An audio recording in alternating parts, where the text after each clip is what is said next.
আসসালামু আলাইকুম প্রিয় দর্শক, দূরে অথবা কাছে, দেশ বা বিদেশে যে যেখান থেকে আমার ভিডিওটি দেখতেছেন, দেখার আমন্ত্রণ রইল। আজকে আমি দেখাবো আমার বাড়ির পোষা মুরগ। দেখেন, আমার এটা বাড়ির পোষা মুরগ। আমি একে লাল বলি, লাল রং দেখে। মানে আমার 5টা মুরগ ছিল, একটা কিসে জানি নিয়ে গেছে, আর একটা আছে। শুক্রবারের দিন ছিল এই দিন আমি এই মুরগটা জবাই দিছিলাম। এখন মুরগটা জবাই করে নিব। জবাই করে নিয়ে কুটা বাছা সব শেয়ার করব, রান্না বান্না সব শেয়ার করব, দেখতে পাবেন এই ভিডিওতে। মুরগটা আমি জবাই করে নিলাম। জবাই করে নেওয়ার পর তৈরি করে নিতেছি। তৈরি প্রসেসটাও দেখাচ্ছি একটু। মনটা একটু কেমন লাগতেছে, সকালে উঠে মুরগটা বাঁকে, বাড়ির পোষা মুরগ এই জন্য।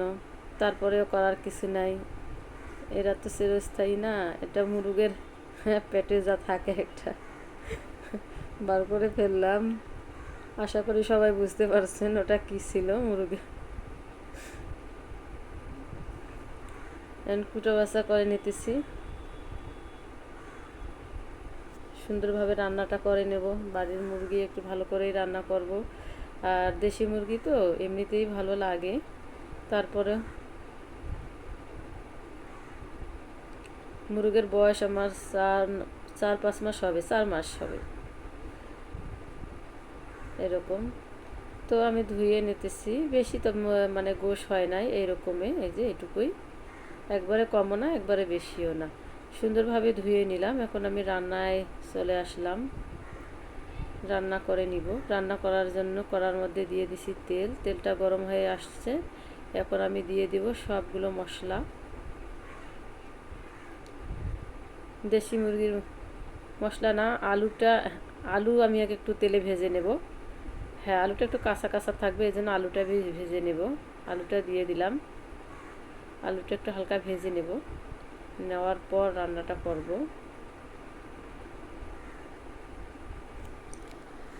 এই তো আলুটা ভেজে নিতেছি। আলুটা ভেজে নেওয়া প্রায় হয়ে গেল, উঠাই নিব আলুগুলো। এই তেলের মধ্যে সব মশলা দিয়ে দিব। দিয়ে দিলাম পেঁয়াজ, দেখতে পারতেছেন পেঁয়াজ দিয়ে দিলাম।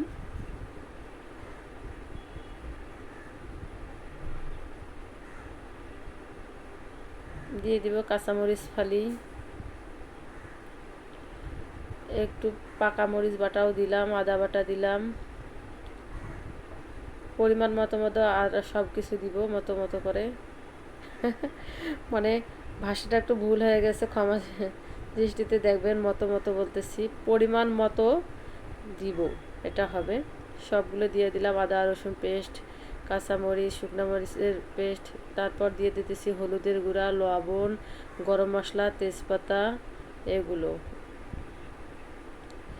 গোটা গরম মশলাও দিছি, গুঁড়া মশলাও দিছি। দিয়ে এখন মশলাটা সুন্দর করে একবারে ভুনিয়ে নেব। এই তো সুন্দর করে নিতেছি। একটু পানি দিয়ে ঢেকে দিব আমি, আরও সুন্দরভাবে মশলাটা কষানোর জন্য একটু পানি দিয়ে নেব। এই তো পানি দিয়ে দিলাম।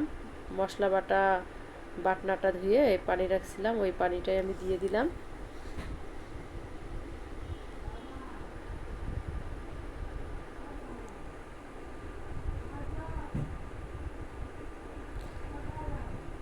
কিছুক্ষণ পর আমি আসলাম, 2-1 মিনিট পরে। দেখেন তেল ছেড়ে দিচ্ছে মশলাটা থেকে। এখন আমি আবারও সুন্দরভাবে একটু কষিয়ে নেব। মশলাটা সুন্দর করে কষালে, এই মশলা মানে কষানোর উপর তরকারির টেস্ট হয়। এই কারণে মশলা সুন্দর করে কষাতে হয়। একটু ধৈর্য নিয়ে ধীরে ধীরে কষাবেন, দেখবেন তরকারিটার টেস্ট অনেকটা সুন্দর হয়ে গেছে, মানে অনেকটা ভালো লাগে।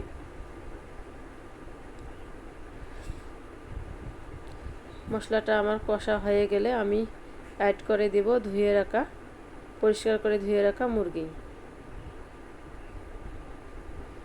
এমনটাই লাগতেছে যে মুরগ এই কিছুক্ষণ আগে ছিল জীবিত, এখন আবার রান্না করতেছি, একটু কেমন খারাপই লাগতেছিল। তারপরও করার কিছু নাই, আরও বাকি মুরগ আছে, ওদের এক এক করে খাবো জবাই করে। মুরগি তো প্রায় খাই, কিন্তু এটা বাড়ির মোরগ তো, এই জন্য একটু কষ্ট লাগতেছে।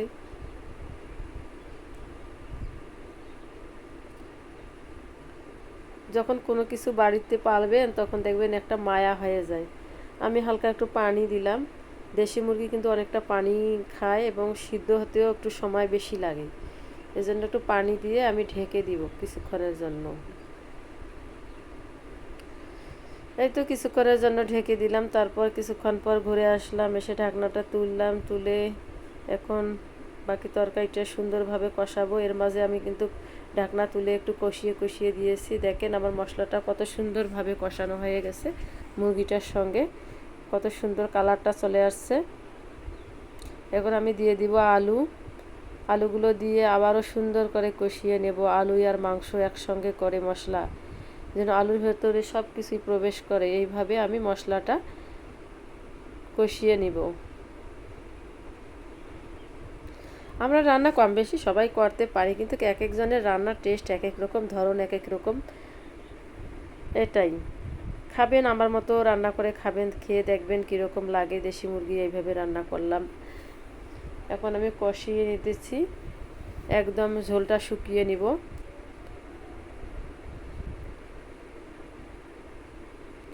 ঝোলটা একবারে শুকিয়ে নেওয়া হয়ে গেলে, কষানো হয়ে গেলে এখন আমি দিয়ে দিব পানি। একবারে সিদ্ধ হবে আর ঝোলও থেকে যাবে, এই অনুযায়ী পানি দিয়ে দিলাম, মানে আলুর একটা পাতলা ঝোল হবে। এই তো আমার তরকারিটা প্রায় রান্না শেষ হয়ে গেছে। এখন আমি একটু গরম মশলার গুঁড়া দিয়ে নামাই নেব। দেখেন আমার তরকারিটাতে এইরকম ঝোল আছে, পাতলা, একবারে ভারীও না পাতলাও না, একটু। কিন্তু দেশি মুরগির গোশ আলু দিয়ে পাতলা ঝোলে ভালোই লাগে, মনে করবেন যে লাগে না। এখন আমি নিয়ে নেব। এই তো আমার সার্ভের জন্য নিয়ে নিলাম, পরিবেশন করব এখন। এই দেখেন, এখন একে একে পরিবেশন করে দিই সবাইকে। আমার ভিডিওটি যদি ভালো লেগে থাকে লাইক কমেন্ট শেয়ার করিয়েন, সাবস্ক্রাইব করিয়েন, একটি শেয়ার দিয়ে পাশে থাকিয়েন। আজ এই পর্যন্ত, আল্লাহ হাফেজ।